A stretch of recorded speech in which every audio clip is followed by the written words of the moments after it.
Minnesota has an abundance of talented musicians. Welcome to A Taste of Talent on the Road, where we will chat with Minnesota musicians of any genre, talking about their story and their music, shining a light on diversity in local music. I am your host, Jacob Woody. Let's find out what is vibing in the hearts and souls of Minnesota music. This is A Taste of Talent on the Road. Hey everybody, I'm Jacob Woody, and I'm sitting here with Todd Sisson, and welcome to A Taste of Talent on the Road. I have the honor of talking to Todd today, and thank you for joining, and you can go ahead and start whenever you're ready.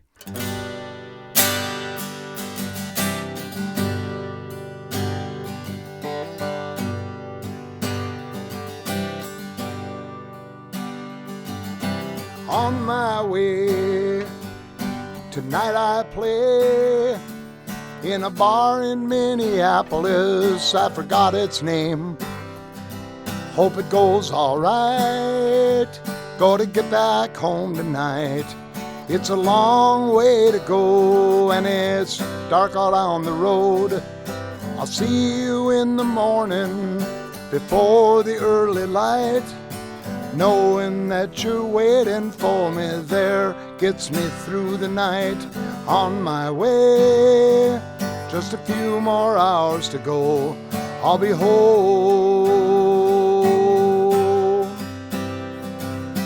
On my way, just a few more hours to go, I'll be home.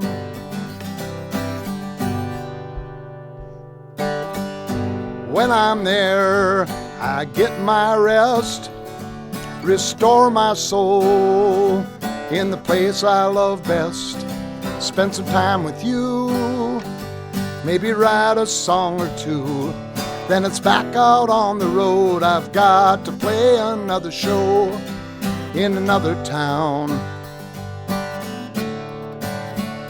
Yeah, in another town.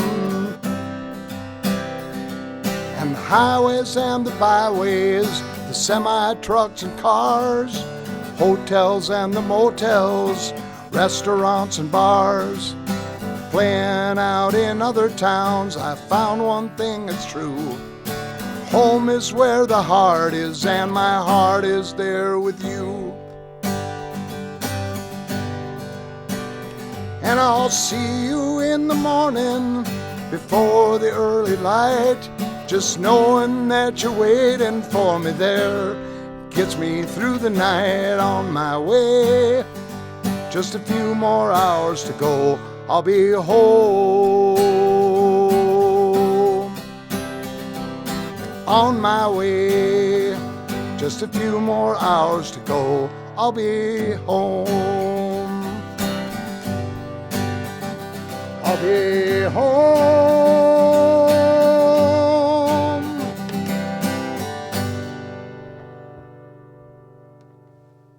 Yeah. I love that tune. That sounds great. Thank you. I'm assuming that when you say on your way home, I'm guessing that means on the stage. Is that how that is, Well, or am I it could interpreting be, but wrong? No, I'm coming home. Every night I'm coming home from a Oh, gig. I see. And it's something when you get out there in the middle of the night, driving and driving and driving and driving, and you're by yourself. And, I guess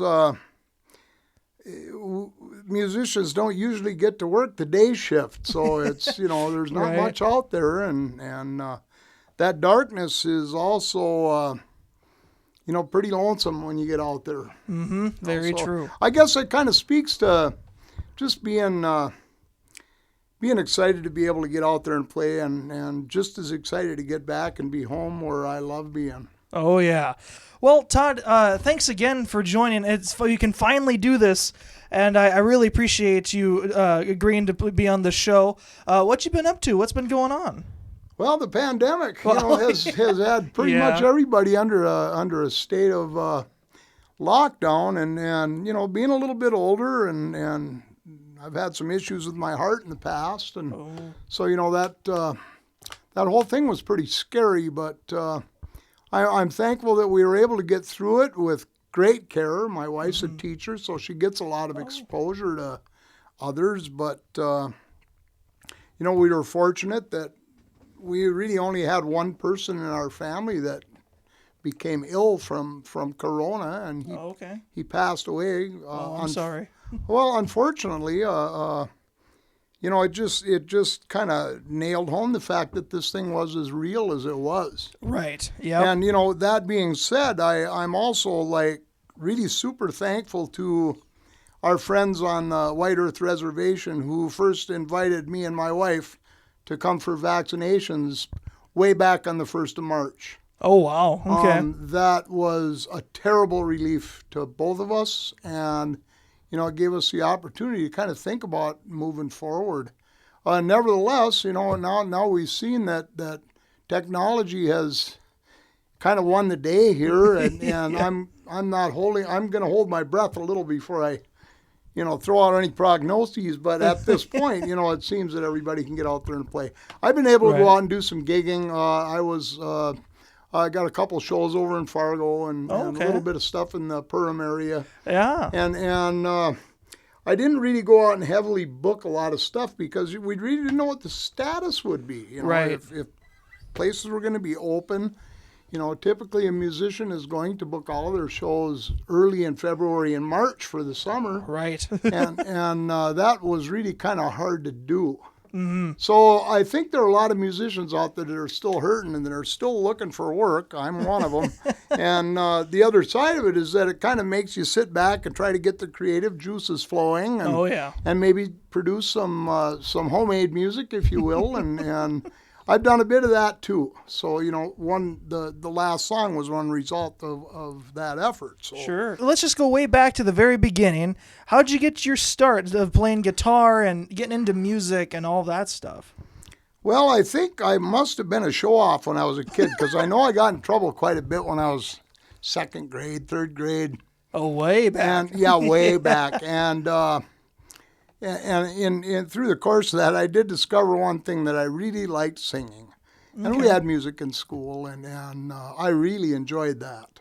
Right. Maybe it was because I didn't enjoy the other things, but music was a lot of fun, and I took to it, and so I was interested in that. Also, my brother was a little older than me, and he had a lot of friends that were in their teenage years, and they're all listening to 45 records of the Beatles and and the Rolling Stones and the British invasion of the early 60s.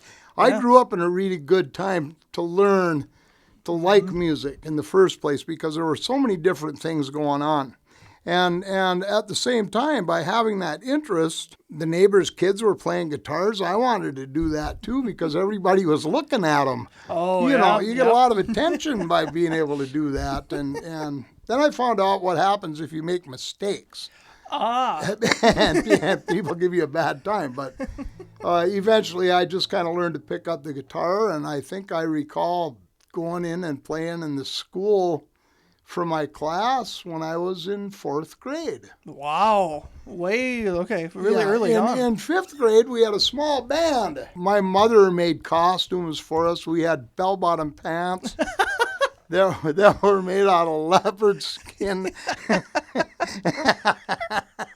And they had zippers this long. Oh, boy. Low cut.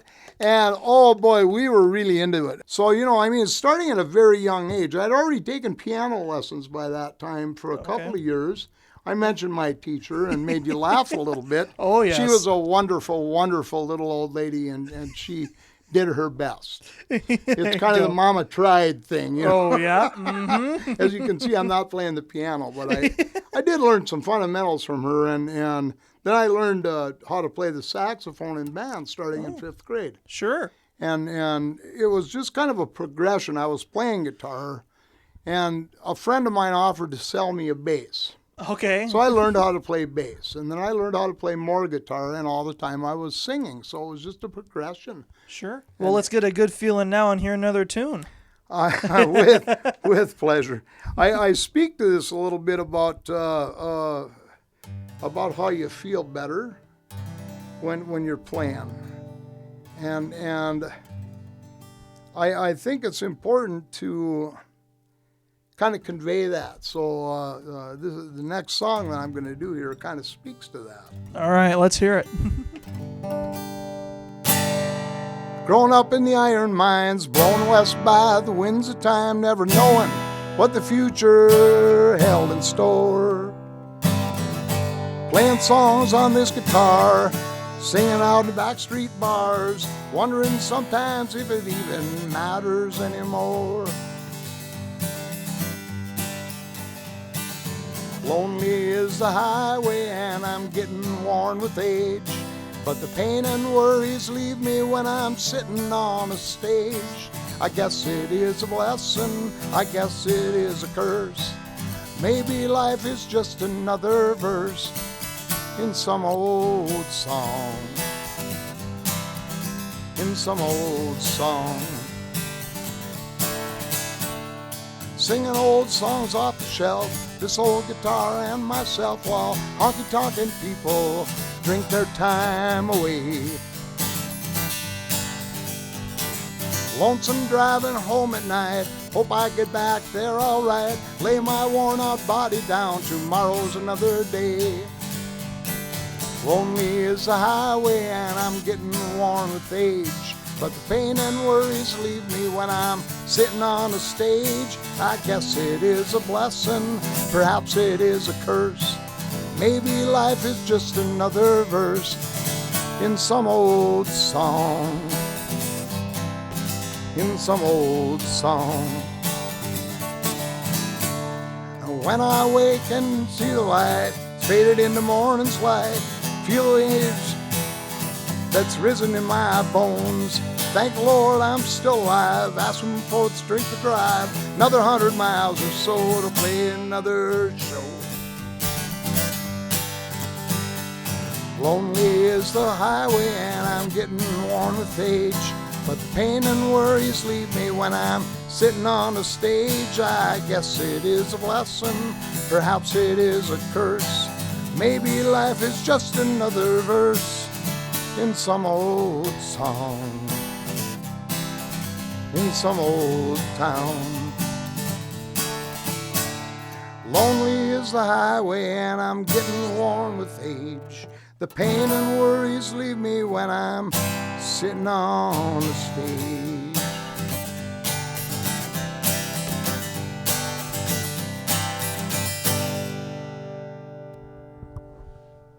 Yeah. You know, I always have loved your songs. I mean, I've gotten the honor to see you play live in concert and everything, and every time you're done with the song, it's just, especially the way you write it, I just love the imagery and everything that goes into your songs. Well, I appreciate that. I guess that's kind of the gift that comes to those of us that write, you know. I mean, if one person walks up to you and says that touched them in one way or the other, I think that's kind of what it's all about. Thanks. Oh, you're welcome. I appreciate that. And you know, again, I guess, you know, every musician, I think, when they write and how they write is something that comes genuinely from them. Right. And, you know, that being said, I think, again, when it does connect with someone, that's, you know, that's really what you're looking for. It's the payback. It's the payback. True. Yeah. You know, as a good thing that I know you, but a lot of people who are watching maybe don't. But why don't you talk a little about your influences? Because I know a big one that starts with the K. Yeah. Yeah, Christofferson should have a restraining order out on me by now. Chris, I think, you know, as a consummate songwriter, I really, really enjoyed a lot of the things he wrote. I came to him through Cash. Oh, really? And to be perfectly honest, I think probably the first record I ever owned was an 8-track tape of Johnny Cash at Folsom Prison. Oh, yes. And it was given to me by my grandfather, who just absolutely loved country music. I, on the other hand, felt a bit differently about it at that time. Sure. Yeah. And understanding that the top 40 country music that was on in the mid-'60s was, you know, really very, very much influenced by people like Buck Owens and Tammy Wynette and Conway Twitty. And these guys weren't too far out, in my opinion. I really didn't see much in that. Okay. And I didn't see Merle Haggard as anybody other than a country redneck that didn't like hippies. And I had hair down to my butt back in those days. And well, I haven't changed an awful lot, but I just didn't realize that that's not what music was about. And so for many, many years, I was kind of stuck in this groove of only listening to rock music. Okay. And only listening to, top 40 rock music. Yeah. And when I went to college, I had the opportunity to sit down in my room one afternoon and listen to Jerry Jeff Walker. Oh, yeah. And I thought Jerry Jeff was pretty fun because he liked to party, and so did I. So I kind of listened to he's kind of the cowboy Jimmy Buffett, if you will, Sure. at the time. Yeah, I can see it. Up against the wall redneck mother kind of stuff was really funny, I thought. Yeah. And then I found The Red-Headed Stranger. And that album changed my life. Okay. It did. I mean, I love Johnny Cash, but I really didn't have the opportunity to listen to a lot of country, and Willie Nelson brought it to me in a different form. Okay. And that form that I could relate to brought me to that sphere. And in that sphere were people like Christopherson and Waylon Jennings. Sure. People like Guy Clark. These are the guys that didn't fit the Nashville mold. Right. And they opted to do their own thing. You can call it outlaw country if you want. You can call it something else if you want. I don't know if Guy Clark would call himself an outlaw today. Yeah. Townes Van Zandt, I don't know if they would call themselves outlaw country. Right. Yeah. I think it's Americana. Oh, okay. And I think it's Americana with a Southwestern influence. I like that. Okay. Well, how the heck do you classify music? And it's right. hard to do, but, I just for the sake of discussion and kind of getting back to the point of this whole thing, is that it brought me to Chris and Johnny Cash, obviously, Chris Christopherson, Willie Nelson. These guys are inexorably tied together. Yeah. And they were up until the end of John's career. And they still are, because I think we relate to them in kind of the same way in terms of their music and what they presented to us. And, I know I'm getting kind of philosophical here. I should probably shut up and start banging on this guitar again, but... that's really the heaviest influences came to me from that direction. Sure. At the same time, I had Neil Young pounding stuff into me from the other way as fast as I could. So this is a lot broader than that. Right. But my main influences in writing specifically come very much from that Johnny Cash, that Willie Nelson, that Waylon Jennings, that Chris Christopherson. Sure, the Highwaymen, as we soon will know that they came to. Pretty much, and I may not sound anything like any one of them, but I guess the beats and the rhythms and the chord structures and the way the songs were put together were kind of templates for me to work from. Right, yeah. And that's always the plus side. Like when you have a full range of a palette of music that you can kind of pick from each and make your own, especially when it comes to songwriting. That's always the plus side of having a surplus of music you're listening to at a young age. Well, hell, it's what makes me me. Right. Really, from here and from here, it's there. And, I guess these two things are so well tied together, the guitar and the heart. That's why you're up against one another. Oh, sure. And so, I think that being said, people extend themselves in their songs. Oh, yeah. And so, I guess when I do that, it has a little bit to do with what I heard. It has a little bit to do with what I've done. It has a little bit to do with how I feel. Sure. And every single one of my songs come from the same source, lightning. Oh, really? I have never sat down and worked on a song for 6 months. Oh. It comes to me, and I think my longest song, Brother John, I wrote is, I think, probably about a 7-minute song. I think I wrote it in less than a day. That's impressive. Well, and it's just kind of how I write. Unfortunately, I don't have a lot of songs because one of them only hits me right between the eyes every so often. Sure. It could be 2 or 3 a year. It could be one every 3 years. Yeah, I'm the same way sometimes. Well, let's hear some example of your good songwriting. Another song. Trying to get good at these segues, Here I am. There you are. Coffee house.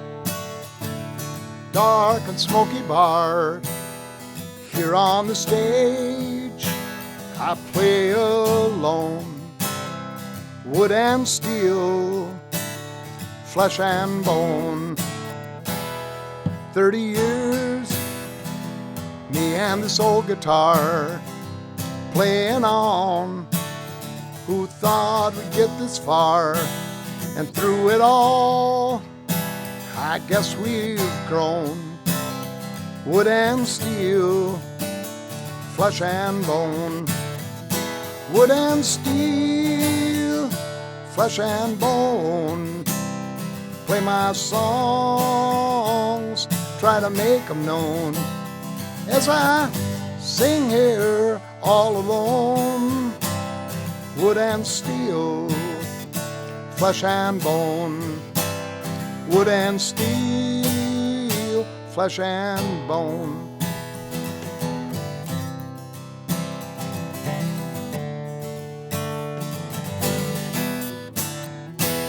So I'll stay here for a little while, play some songs, and hope to make you smile, or make you hang your head and cry from memories of days gone by, just like an old forgotten poem. Wood and steel, flesh and bone. Wood and steel, flesh and bone. Play my songs, try to make them known. And I sing here all alone. Wood and steel, flesh and bone. Wood and steel, flesh and bone.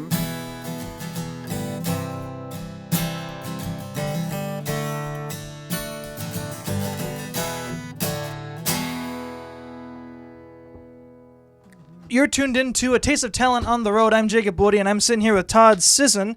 And you mentioned this a little earlier, a little bit, but let's discuss a little bit of your songwriting. You mentioned that a lot of it just comes to you out of the whim. And I always think that songwriting is a weird thing. Like, you can't say, like, well, I'm going to write a song 2 weeks from now, and it'll be this, and this, but it just kind of has to come naturally. There are many out there that can do that. Right. I mean, I know one guy personally from St. Cloud. He's a friend of mine named Doug. Actually, he had me do one of his songs, record it, and he put it on one of his albums. Oh. Okay. He did that with 19 other musicians, and he put together a compilation that's called Other Voices that's out there. That's kind of a neat deal.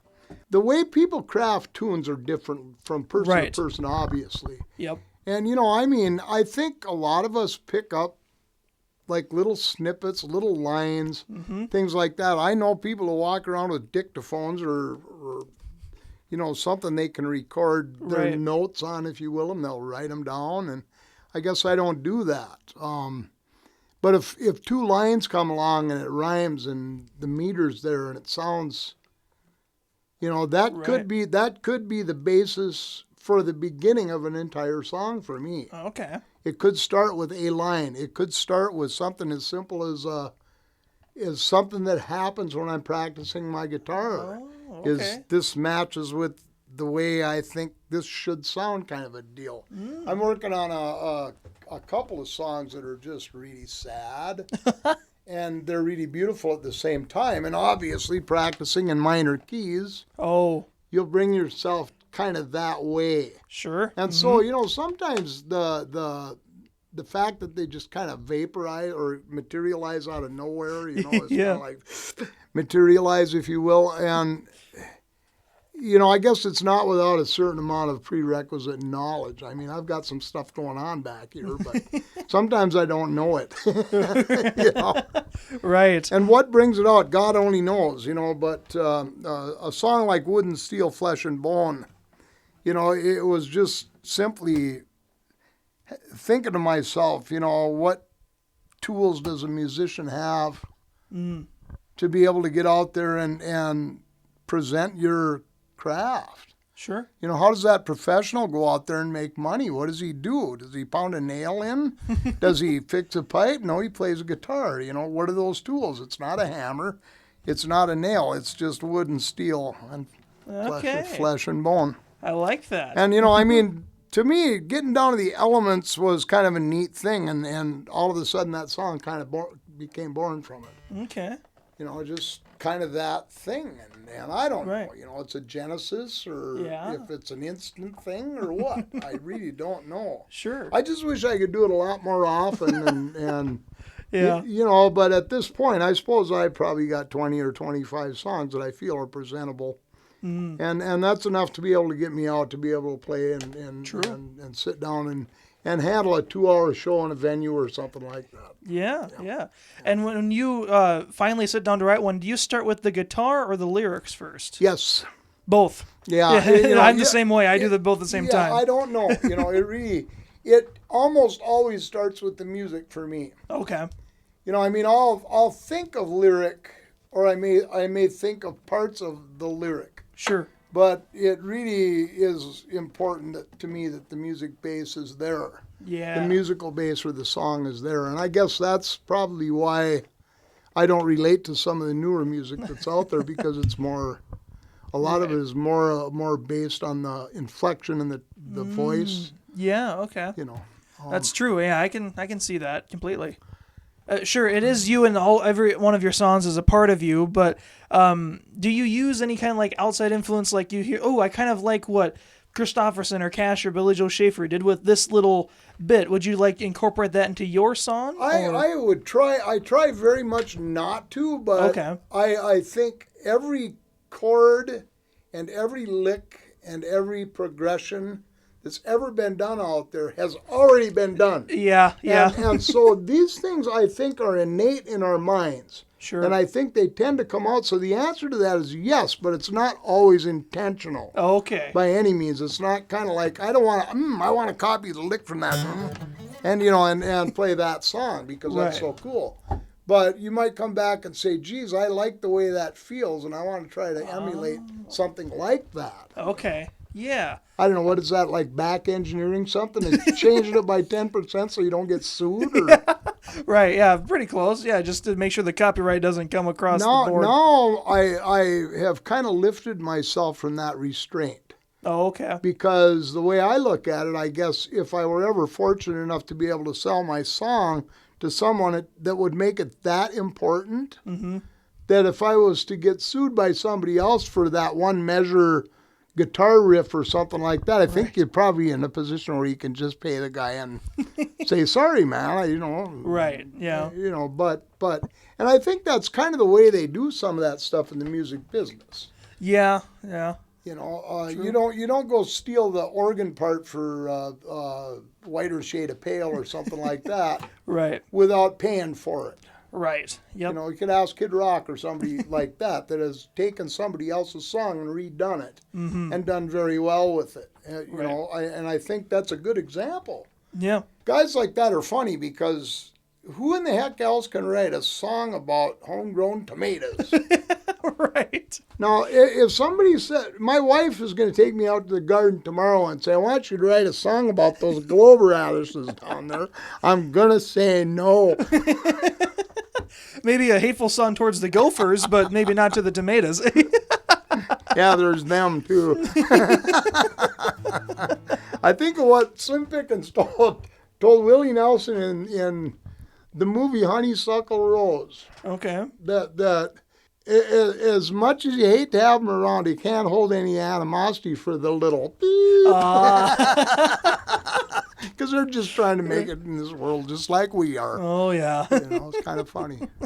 It is. Willie's been a big part of my life. I just absolutely adore Willie Nelson and what he's done to me. Chris's album helped,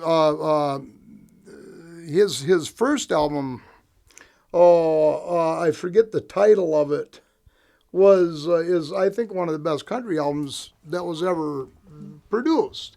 The Red-Headed Stranger to me is also one of the best country western albums or country albums that have ever been produced. Sure. And so when you look at that kind of ability, these guys they had to do something right.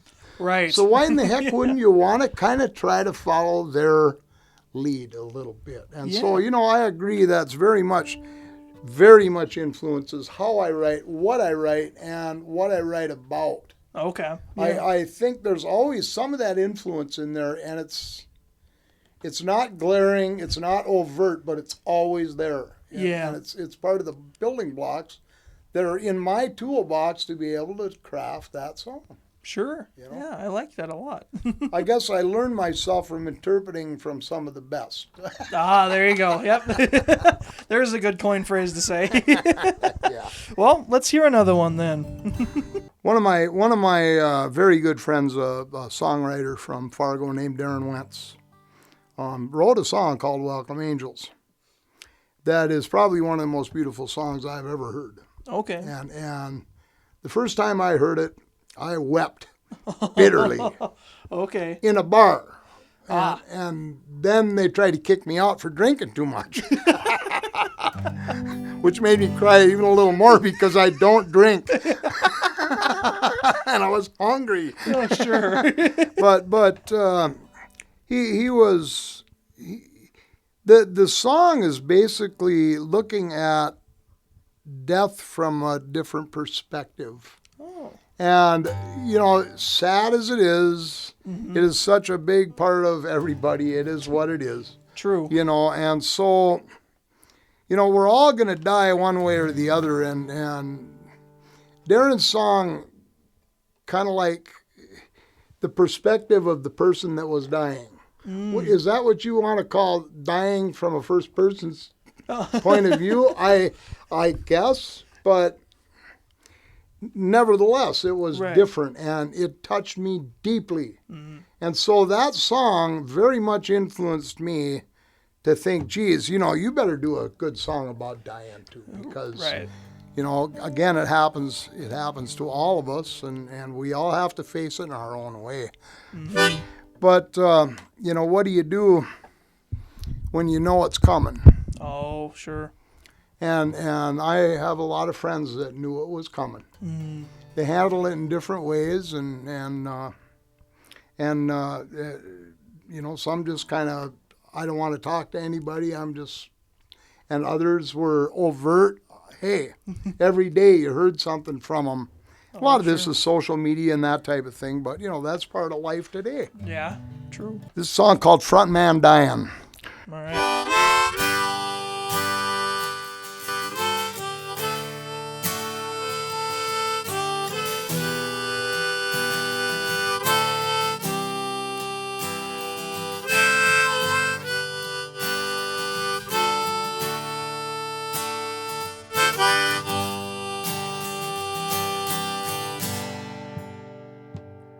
Just a young man, he was tall and straight and strong, with a guitar on his shoulder and his heart an open song.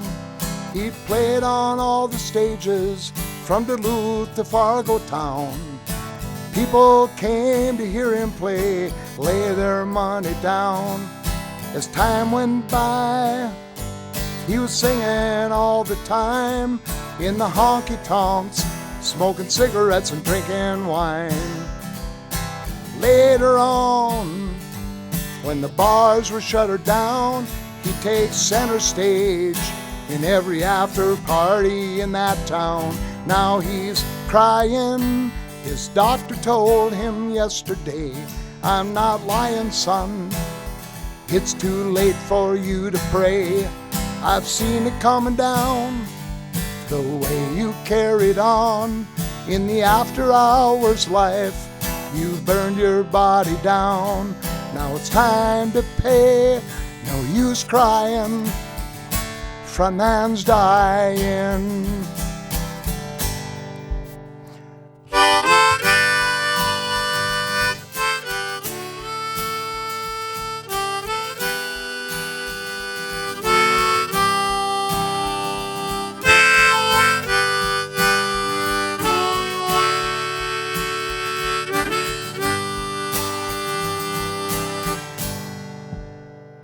Now his body's hurting badly nearly every day. That old guitar on his shoulder has seen its better days, but he carries on, playing town to town, never looking back or forward, and his voice is almost gone, but he's playing on today as he slowly fades away. Frontman's dying. Frontman's dying. Doctor told him yesterday, I'm not lying, son. It's too late for you to say, I've seen it coming down. The way you carried on in the after hours life, you burned your body down. Now it's time to pay, no use crying. Frontman's dying. Now it's time to pay, no use crying, frontman's dying.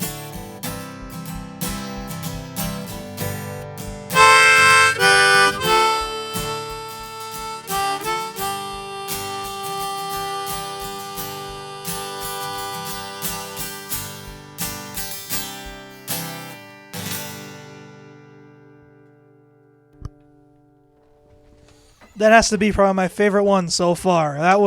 It got me a little bit teary-eyed.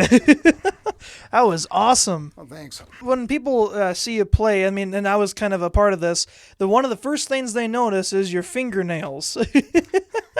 Now, I don't know, how can you make your fingernails that long? I mean, personally, I can't get them very long until they start to bother me. How did you even get it to be like that? I have them painted on by a guy downtown. They're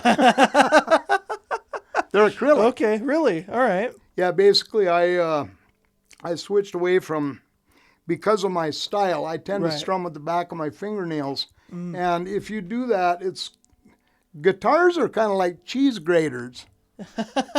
When it comes to contact with soft skin and fingernails and things like that, yeah, okay. the strings are like files, and darn it, they wear out pretty, the strings are like files, so your fingernails will wear out to the point where it's blood on the front of a guitar is not very becoming, especially if you're wearing a white shirt. Yeah. That's not a very good image. And it makes for pain the next day that is pretty unbearable. And so I had to find an alternative. And so I took the opportunity by living in Frazee to contact a guy named Tim Sparks. Tim is a very, very, very good guitar player. He's like world famous and he's a finger picker. And I asked him if he would kind of give me a few lessons. And he sat down with me and he gave me a lesson. Oh. It was 2 pages of composed files or scales. There were scales, minor and major, pentatonic scales.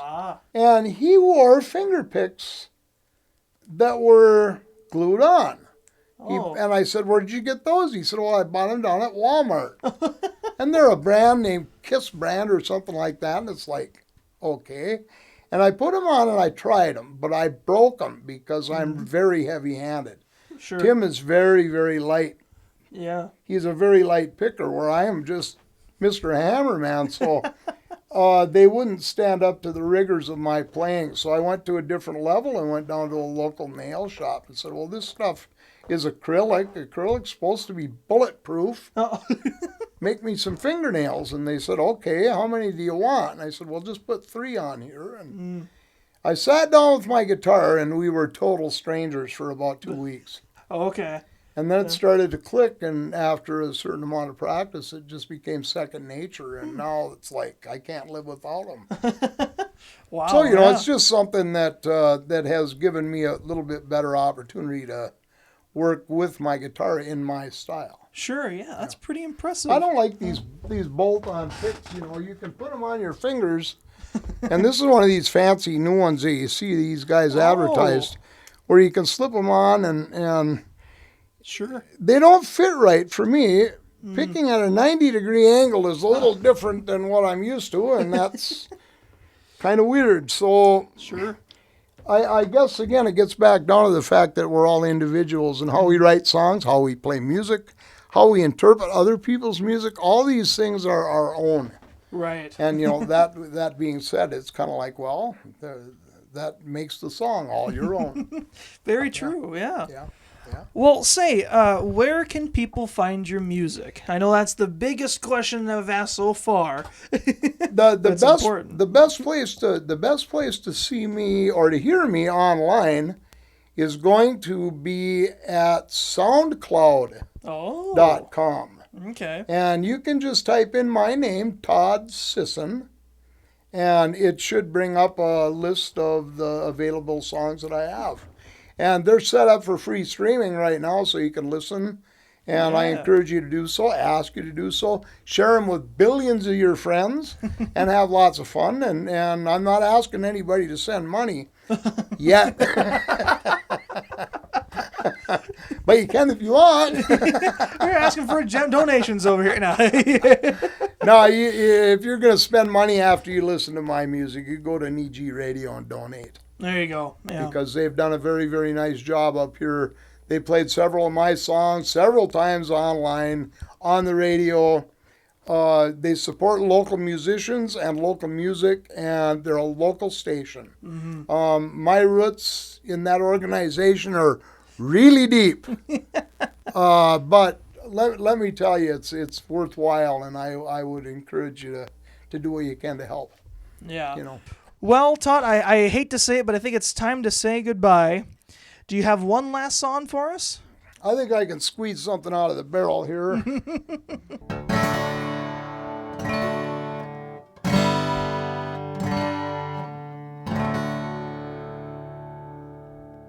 I got an old blue shirt that fits me just fine. I like the way it feels, so I wear it all the time. Got an old guitar, won't ever stay in tune. I like the way it sounds in a dark and empty room. Got a pair of boots that fits me just right. I can work all day and I can dance all night. I got an old used car that runs just like a top. I don't think it's ever gonna stop. Stuff that works, stuff that holds up, the kind of stuff you don't hang on the wall.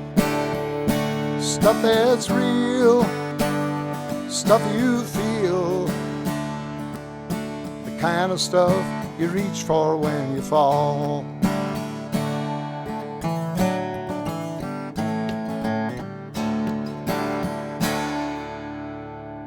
Got an old friend that's seen me at my worst. He don't know if I'm a blessing or a curse, but he always shows up when the chips are down. That's the kind of stuff I like to have around. Stuff that works, stuff that holds up, the kind of stuff you don't hang on the wall. Stuff that's real, stuff you feel, the kind of stuff you reach for when you fall.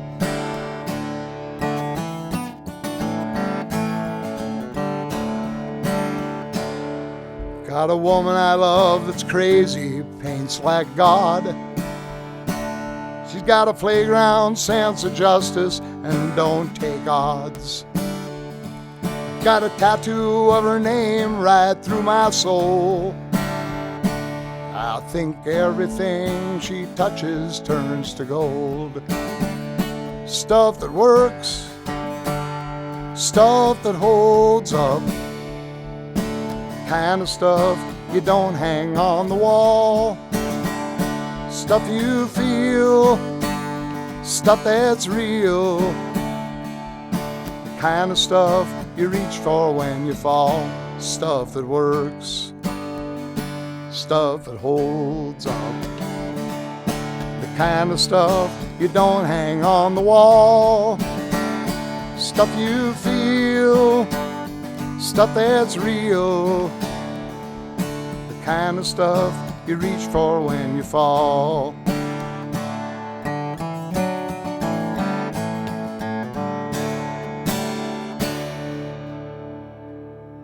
All right. Well, thanks again, Todd. I really appreciate it, and thanks for letting me Thank you, my friend. talk for you for a while. Thank you all again for watching and listening. This has been A Taste of Talent on the Road. Have a good rest of your night. The following program has been brought to you by the Minnesota Arts, Cultural, and Heritage Fund. If you like what you hear and like to hear more, you can check out nijiradio.org or prx.org. I am Jacob Woody, and you've been listening to A Taste of Talent on the Road. Thank you so much for your time.